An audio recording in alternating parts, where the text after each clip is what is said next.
BSc part second year के विद्यार्थियों का ई लेक्चर में आज स्वागत है। हम फर्स्ट ट्रांजिशन सीरीज़ के एलिमेंट्स के प्रॉपर्टीज़ का अध्ययन कर रहे थे।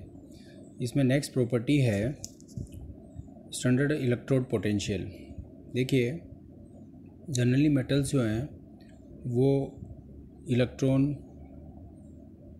इजीली रिमूव कर सकती है, मुक्त कर सकती है, और प्रोटॉन के साथ में वो इलेक्ट्रॉन रिएक्ट करके और हाइड्रोजन मुक्त करती है। तो मेटल्स जो ट्रांजिशन मेटल्स हैं वो प्रोटॉन के साथ में या अम्ल के साथ में रिएक्शन करके और हाइड्रोजन गैस मुक्त करती है। तो यदि किसी सेल के एक भाग में मानक हाइड्रोजन इलेक्ट्रोड को जोड़ा जाए और दूसरे भाग में धातु आयन के 1 मोलर विलयन में उस धातु का इलेक्ट्रोड लगाया जाए तो उस धातु का मानक इलेक्ट्रोड विभव होगा या हम प्राप्त करें, क्योंकि हाइड्रोजन इलेक्ट्रोड का विभव का मान 0 मानते हैं।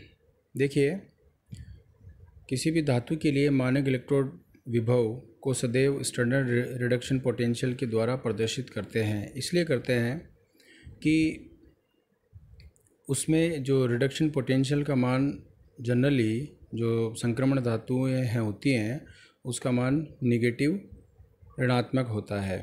तो ये अभिक्रिया इस प्रकार से लिखी जाती है Mn प्लस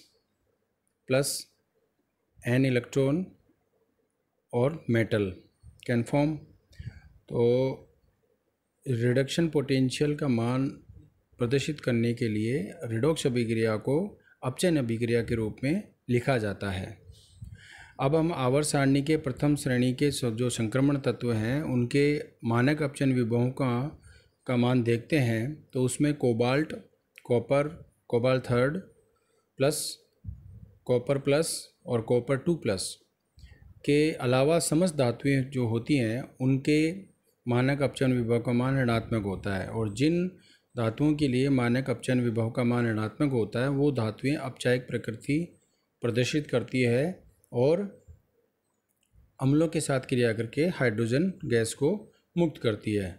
और जिनके लिए मानक अपचयन विभव का मान जो है धनात्मक होता है वो ऑक्सीकारक प्रकृति प्रदर्शित करती है। अब देखिए, लेकिन क्या है कि मानक अपचयन विभव के मान ऋणात्मक होता है, लेकिन फिर भी जो संक्रमण धातुएं होती हैं वो उनकी क्रियाशीलता कम होती है या नहीं के बराबर होती है। इसका कारण ये हो जाता है कि उन संक्रमण धातुओं के ऊपर ऑक्साइडों की परत चढ़ जाती है या उनके आयनन विभव और वाष्पीकरण ऊष्मा का मान अधिक होता है और जल योजन ऊष्मा का मान कम होता है। अब हम संक्रमण धातुओं की ऑक्सीजन स्टेट की बात करते हैं। तो संक्रमण धातुएं जो वो प्रथम संक्रमण श्रेणी है उनकी जो धातुएं होती हैं उनका वेरिएबल ऑक्सीडेशन स्टेट प्रदर्शित करती है। ये वेरिएबल ऑक्सीजन स्टेट इसलिए प्रदर्शित करती है कि इनके 3D, 4D और 5D और उनके साथ में 4s, 5s और 6s जो ऊर्जा स्तर हैं उनमें अंतर कम होता है, जिसके कारण ये परिवर्तनशील संयोजकता प्रदर्शित करती है। ऑक्सीकरण अवस्थाएं किसे कहते हैं? किसी भी तत्व की ऑक्सीकरण अवस्था उस आवेश के बराबर होती है जो उस तत्व के परमाणु पर रह जाता है यदि उसके यौगिक के अन्य परमाणुओं को आयन के रूप में अलग कर दिया जाए, तो उसके हम ऑक्सीकरण अवस्था कहते हैं। स्कैंडियम से मैग्नीज तक हम चलते हैं तो ऑक्सीजन अवस्था का मान बढ़ता है, क्योंकि डी कक्षकों में इलेक्ट्रॉन का अयुग्मन ही रहता है। उसके बाद में मैग्नीज के बाद में डी कक्षकों में इलेक्ट्रॉनों का युग्मन हो जाता है, जिससे उसकी ऑक्सीजन अवस्था का मान कम हो जाता है। तो ऑक्सीकरण अवस्था का मान यदि बढ़ता है तो यौगिक में सहसंयोजक गुण बढ़ जाते हैं। तो जिनकी ऑक्सीजन अवस्था का मान कम होता है वो यौगिक आयनिक यौगिक की तरह यौगिक बनाते हैं या उसकी तरह व्यवहार करते हैं। अब किसी भी धातु की कौन सी ऑक्सीकरण अवस्था अस्तित्व में रहेगी ये 2 कारकों पर निर्भर करता है। पहला कारक धातु लिगेंड तंत्र की रिडॉक्स अभिक्रिया और दूसरा कारक वो अम्लीय माध्यम में है या क्षारीय माध्यम में है। तो धातु लिगेंड तंत्र की जो रिडॉक्स अभिक्रिया है, तो जैसे मैंने यहाँ पे एक एग्जांपल के द्वारा इसको समझाया है कि वेनेडियम पेंटाफ्लोराइड बनता है, वेनेडियम टेट्राक्लोराइड बनता है और वेनेडियम ट्राई ब्रोमाइड बनता है। तो वेनेडियम पेंटाफ्लोराइड जो है +5 और वेनेडियम +5 ऑक्सीजन स्टेट में होता है, वो तीव्र ऑक्सीकारक के रूप में व्यवहार करता है। अब फ्लोराइड क्या है, फ्लोराइड का आकार छोटा होता है और इसकी विद्युत ऋणात्मकता अधिक होती है, जिसके कारण ये यौगिक बन सकता है। लेकिन क्लोराइड और ब्रोमाइड और आयोडाइड ये क्या है, तीव्र अपचायक की तरह रहते हैं, जिसके कारण ये आयनिक अवस्था में रह नहीं सकते और ये हैलोजन के रूप में इलेक्ट्रॉन ग्रहण करके इलेक्ट्रॉन रिलीज़ करके और हैलोजन के रूप में मुक्त हो जाते हैं। ठीक है। इसी प्रकार से ऑक्सीजन भी जो है, जो आकार छोटा होता है, ऑक्साइड का आकार छोटा होता है, तो वो और अधिक ऋणात्मकता प्रदर्शित करता है, जिसके कारण कि ये VO43- CrO4 2- MnO4- यौगिक स्थायी रूप से बनाते हैं। अम्लीय माध्यम में क्या है, निम्न ऑक्सीकरण अवस्था स्थायी होती है और क्षारीय माध्यम में उच्च ऑक्सीकरण अवस्था स्थायी रहती है। अब देखिए, ट्रांजिशन मेटल कॉम्प्लेक्सेस में जो लिगेंड होते हैं, जो यौगिक बनते हैं, ट्रांजिशन मेटल के जो यौगिक बनते हैं, उन यौगिकों में लिगेंड दो प्रकार के हो सकते हैं। एक लिगेंड होता है जो कि केवल सिग्मा डोनर, लिगेंड क्या होता है, इलेक्ट्रॉन का डोनेट करता है, तो सिग्मा डोनर हो, या तो लिगेंड सिग्मा डोनर हो, या दूसरे प्रकार के लिगेंड होते हैं जो सिग्मा डोनर होते हैं और पाई एक्सेप्टर होते हैं। तो जिसके कारण पाई एक्सेप्टर होते हैं, जिसके कारण कि इसमें back bonding transition metal complexes में पाई जाती है। तो सिग्मा डोनर वाले जो लिगेंड हैं उसमें फ्लोराइड हो गया, क्लोराइड हो गया, ब्रोमाइड हो गया, आयोडाइड हो गया, ऑक्साइड हो गया और हाइड्रोक्साइड हो गया। और जो सिग्मा डोनर और पाई एक्सेप्टर है उसमें कार्बोनिल CO हो गया, NO नाइट्रोसिल हो गया और नाइट्रोजन हो गया, ट्राई एल्किल फॉस्फिन हो गया, एल्किल आइसोसाइनाइड हो गया और बाइपिरिडिल हो गया। अब देखिए बैक बॉन्डिंग क्या होती है। मैंने जो मतलब मेटल की D इलेक्ट्रॉन्स हैं उनमें और जो लिगेंड के anti bonding orbitals, vacant anti bonding orbital के मध्य जो पाई बॉन्ड बनता है उसको हम बैक बॉन्डिंग कहते हैं। तो होता क्या है बेसिकली, तो मेटल जो लिगेंड क्या है, पहले धातु के साथ में अपना इलेक्ट्रॉन दे करके सिग्मा बंध बनाते हैं। अब धातु के ऊपर क्या है, इलेक्ट्रॉन की डेंसिटी बढ़ जाती है। उस इलेक्ट्रॉन की डेंसिटी को या ऋणावेश को कम करने के लिए डीलोकलाइजेशन होता है। तो डीलोकलाइजेशन में क्या होता है कि डी कक्षा के जो इलेक्ट्रॉन्स हैं वो लिगेंड के वैकेंट एंटी बॉन्डिंग ऑर्बिटल के साथ में कोलेटरल ओवरलैपिंग करके पाई बंध बना लेते हैं, जिसको कि हम बैक बॉन्डिंग या पश्च बंधन कहते हैं। तो ये एक प्रकार की जो है इसमें ट्रांजिशन मेटल कॉम्प्लेक्स के अंदर विशेषता पाई जाती है। और ऑक्सीजन अवस्था बढ़ने से इन यौगिकों की अम्लता और क्रियाशीलता भी बढ़ जाती है। जैसे CrO3 जो है, क्रोमियम ट्राइऑक्साइड जो है, वो अम्लीय प्रकृति का होता है, जबकि क्रोमियम ऑक्साइड क्षारीय प्रकृति का होता है। अब हम बात करते हैं ऑक्सीडेशन स्टेट डायग्राम। तो oxidation state diagram of transition metals ये जब हम बनाते हैं तो उसमें हम एक स्टैंडर्ड रिडॉक्स पोटेंशियल के बारे में जान लेते हैं। जनरली क्या होता है कि जो मुक्त ऊर्जा में परिवर्तन है वो -NFE0 के बराबर होता है। तो N तो यहाँ पर इलेक्ट्रॉनों की संख्या है, F जो अर्ध अभिक्रिया है उसमें इलेक्ट्रॉनों की संख्या है, जो F है वो फैराडे का स्थिरांक है, और E0 जो है वो रिडॉक्स विभव है। तो del G naught upon F equal to minus N E naught.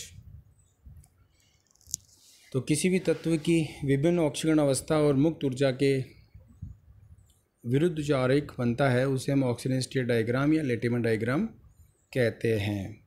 तो टाइटेनियम का ऑक्सीजन स्टेट डायग्राम हम देखते हैं। तो इसमें देखिए आप, इसमें मैंने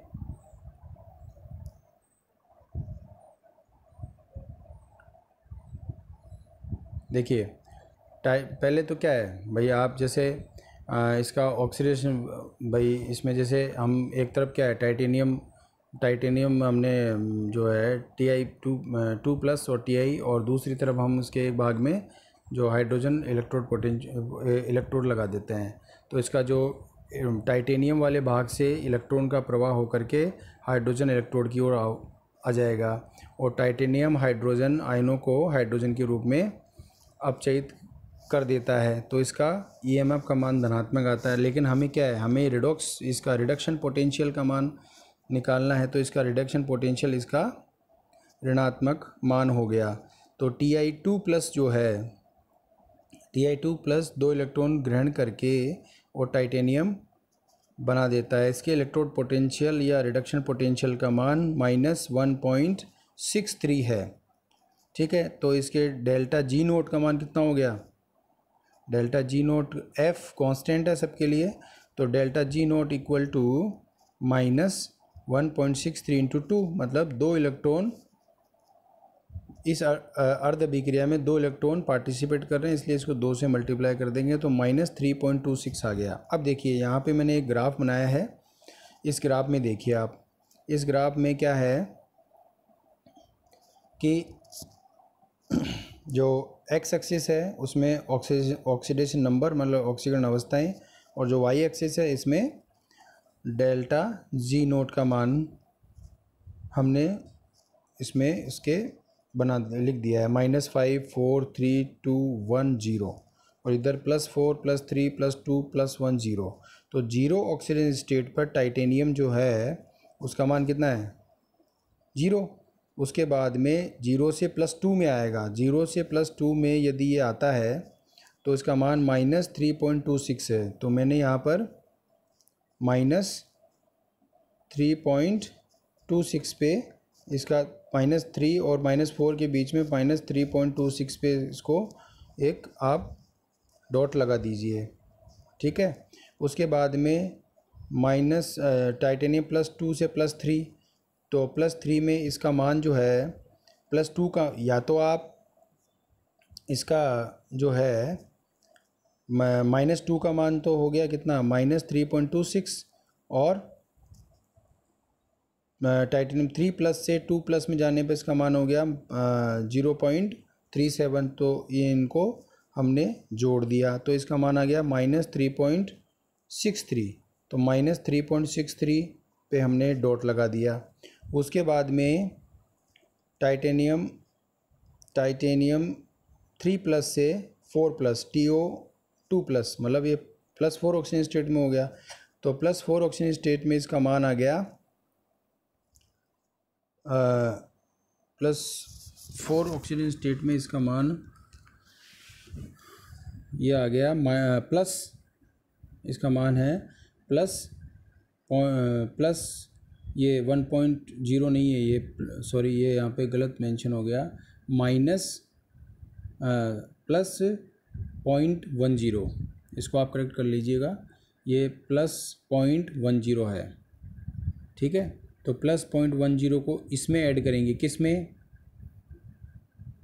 -3.63 में, -3.63 में +0.10 को ऐड करेंगे तो ये -3.53 आ जाएगा। तो ये लगभग -3.53 पे Ti2+ TiO2+ का मान डॉट यहाँ पे 3.53 पे लग जाएगा। अब देखिए टाइटेनियम से आपका TiF6 2- मतलब +4 ऑक्सीजन स्टेट में इसका मान होता है कि इसका -1.19। तो -1.19 को आप 4 से मल्टीप्लाई करेंगे क्योंकि 4 इलेक्ट्रॉनों का पार्टिसिपेशन है। तो यहाँ पर 4 से मल्टीप्लाई करेंगे तो इसका मान लगभग आएगा -4.76। तो -4.76 पे इसका डॉट लगा दीजिए और इसको एक ये आरेख बन जाएगा।